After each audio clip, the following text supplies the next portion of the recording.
Bienvenidos a Reflejos, el segmento internacional de Focos TV. El foco de la semana ha sido Perú. El presidente Martín Vizcarra decidió disolver el poder legislativo luego que los parlamentarios decidieran denegar la confianza al Consejo de Ministros de su ejecutivo. Para ampliar sobre el tema enlazamos hasta Lima, Perú, con David Lobatón, consultor jurídico de la Fundación para el Debido Proceso. Bienvenido, David. Muchas gracias. ¿Qué ha provocado esta crisis institucional en el Perú? ¿Cómo entender el choque entre el Poder Ejecutivo y el Legislativo?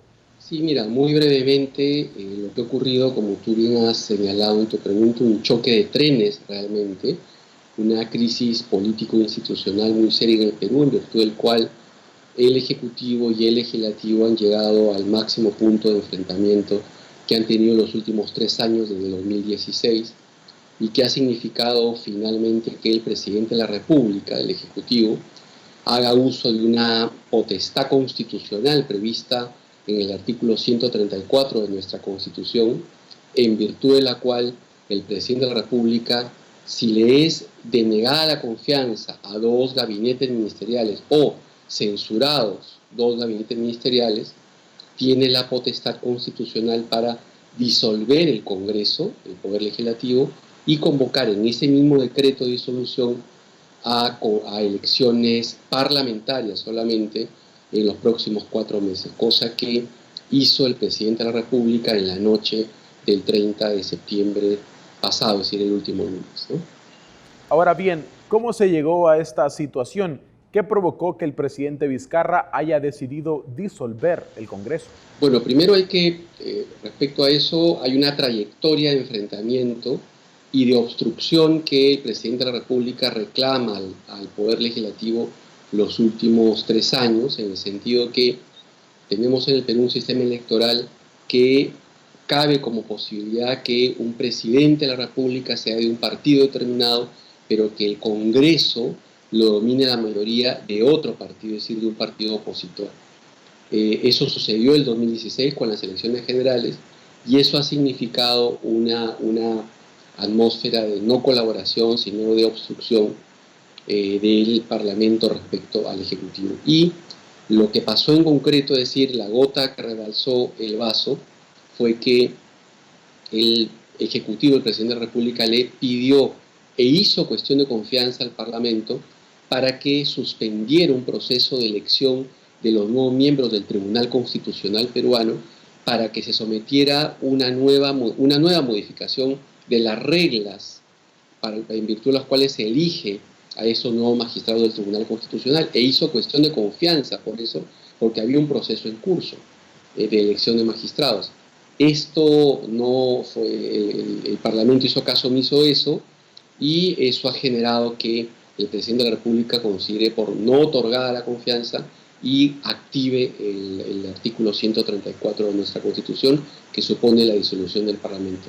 Y además es importante saber lo siguiente, ¿no?, para la opinión pública latinoamericana, que en realidad, previo a eso, el 28 de julio, hace como 2 meses, el presidente de la República, en el mensaje a la nación de todos los años, le plantea al Parlamento una solución menos traumática.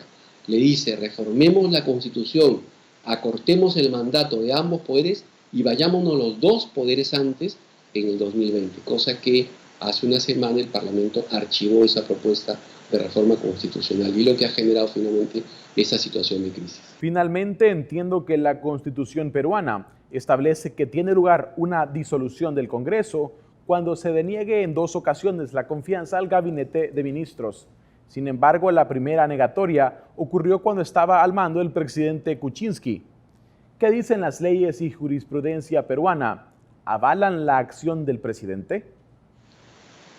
Sí, lo que hay que tomar en cuenta es que, si bien son 2 personas, Pedro Pablo Kuczynski y Martín Vizcarra, sin embargo, se considera constitucionalmente en el Perú que es el mismo gobierno que fue elegido en julio, tomó mando en julio del 2016, porque en el Perú se elige al presidente y a una plancha presidencial constituida por 2 vicepresidentes. Kuczynski renunció en marzo del 2018 por estar involucrado en la trama de corrupción de Odebrecht, que ustedes deben conocer, y toma, digamos, quien le tomó la posta fue su primer vicepresidente, Martín Vizcarra. Por eso es que legítimamente el presidente Vizcarra toma como la primera denegatoria de cuestión de confianza la que ya se le había hecho a Pedro Pablo Kuczynski hace como 1 año y medio o 2 años. Y lo segundo de tu pregunta, sin duda, un grupo importante de expertos en derecho constitucional en el Perú consideramos, en los que me incluyo, que es una medida sin duda extrema, excepcional, pero constitucional. No solo porque yo le acabo de decir que lo está contemplada en el artículo 134, sino porque además es una medida que lo que hace finalmente es volver a consultarle al soberano en todo Estado constitucional, el pueblo, vía elecciones, ¿no? Y tercero, porque el presidente el presidente Vizcarra planteó una medida menos traumática y le planteó al Congreso irse a ambos poderes antes, pero el Congreso no aceptó y generó esta crisis. Y cuarto, y es importante también tomarlo en cuenta, el secretario general de la OEA ya emitió un pronunciamiento el día de ayer dando de alguna manera un espaldarazo a la medida en el sentido siguiente, diciendo que saluda que ya haya fecha para las elecciones parlamentarias. Como efecto sucedido, como le comenté al inicio, el decreto de disolución del Parlamento tiene aparejado en la convocatoria de elecciones que tendrán lugar, elecciones parlamentarias, que tendrán lugar el 26 de enero del 2020. Eso lo ha saludado la OEA y por supuesto ha señalado que si hay alguna controversia constitucional en relación a la potestad ejercida por el presidente de la República, que sea en todo caso el Tribunal Constitucional peruano que así se pronuncie, ¿no? También tomar en cuenta que el contexto en el que se ha dado esto es bastante importante tomarlo en cuenta. Es un contexto democrático y no autoritario. No ha habido persecución ni detención de disidentes políticos, hay independencia judicial, hay equilibrio de poderes, hay libertad de prensa, libertad de reunión, no ha habido estado de emergencia, no han salido las Fuerzas Armadas a la calle, la Policía Nacional sigue cuidando el orden interno como corresponde a un Estado constitucional. Entonces, no hay ningún indicador, indicio que revelaría que esta es una medida autoritaria ni inconstitucional, sino todo lo contrario, ¿no? Muy bien, muchísimas gracias, David. Muchas gracias a ustedes, encantado. Con esto cerramos nuestro segmento Reflejos. Para ver este y otros análisis internacionales, ve a focostv.com. Ya regresamos.